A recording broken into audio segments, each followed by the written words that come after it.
mình từ bố tranh mơ màn phê pi về đo nàyแต่ไปยังเคยเพจดอกเตอร์บุ๊กเคยยังก่อจับร้อมชาติมือวางเดยចាខ្ញុំអត់មានបខំទេបងប្អូនទាំងអស់គ្នាគឺអូនស្ម័គ្រចិត្តចាអូនមកស្ម័គ្រចិត្តតែខ្លួនឯង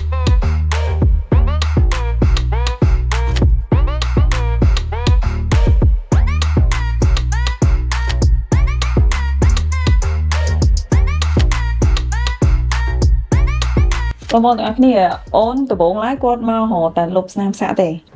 ប៉ុន្តែនៅពេលដែលគាត់មកដល់ឃើញមានស្លាកស្នាមក៏បែរក៏សួរនាំថា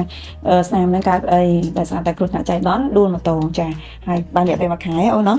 ចាស្នាមដួលម៉ូតូនេះគឺបានរយៈពេល1ខែហើយអញ្ចឹងគូពេទ្យក៏មានការព្យាបាលទៅលើស្នាមហ្នឹងគឺមានការចាក់ថ្នាំដើម្បីបំបត្តិស្នាមផ្លែហើយនឹងតំបន់ពណ៌នៅខាងនេះតំបន់ពណ៌នៅខាងនេះគឺគូពេទ្យបានបាញ់ laser ជាមួយនឹងការលាប stem cell ជូនអូនដែរដើម្បីបំបត្តិស្នាមហ្នឹងចាហើយពិសេសជាងនេះទៅទៀតសាក់របស់អូនគឺមានពណ៌ green ពណ៌បៃតងចាអញ្ចឹងបងប្អូនអរគ្នាគ្រូពេទ្យនៅដុកទ័រប៊ូសូមជម្រាបថាពណ៌សាក់បែបណាក៏ដុកទ័រប៊ូអាចខលិចពណ៌នឹងបានដែរមិនថាក្រហមមិនថាផ្កាឈូកមិនថាពណ៌លឿងមិនថាពណ៌ green ដូចអូននេះមែនទេចាហើយមុនពេលអញ្ជើញមកអូន check មើលម៉ាន page ដែរ mình từ bố tranh mơ màn phê pi về đo nàyแต่ไปยังเคยเพจดอกเตอร์บุ๊กเคยยังก่อจับร้อมชาติมือวางเดยចា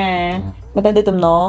ចាមានម៉ាស៊ីន original ទំនង តំណងគួរឲ្យទុកចិត្តចឹង ចាអរគុណច្រើនអូនខ្ញុំអត់មានបខំទេបងប្អូនទាំងអស់គ្នាគឺអូនស្ម័គ្រចិត្តចាអូនមកស្ម័គ្រចិត្តតែខ្លួនឯងហើយក៏ទទួលសេវាកម្មពិតៗដែរចាអញ្ចឹងចាំមើលរងចាំមើលលទ្ធផលទាំងអស់គ្នាមួយខែក្រោយអាប់ដេតថាតើ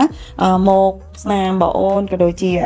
ការលុបសាក់ចាស្នាមសាក់ពណ៌ green នេះតើប្រែទៅជាយ៉ាងណាគូពេទ្យនឹងអាប់ដេតជូនទាំងអស់គ្នាអូនជឿអត់ទេអ្នកគូបាញ់ laser ហើយ តិចចាស្នាមនេះអូននឹងមានបញ្ហាគ្រោះថ្នាក់បានថ្ងៃប៉ុន្មានខែ ខែជាង 1ខែជាងដល់ការដួលម៉ូតូណាអូនណា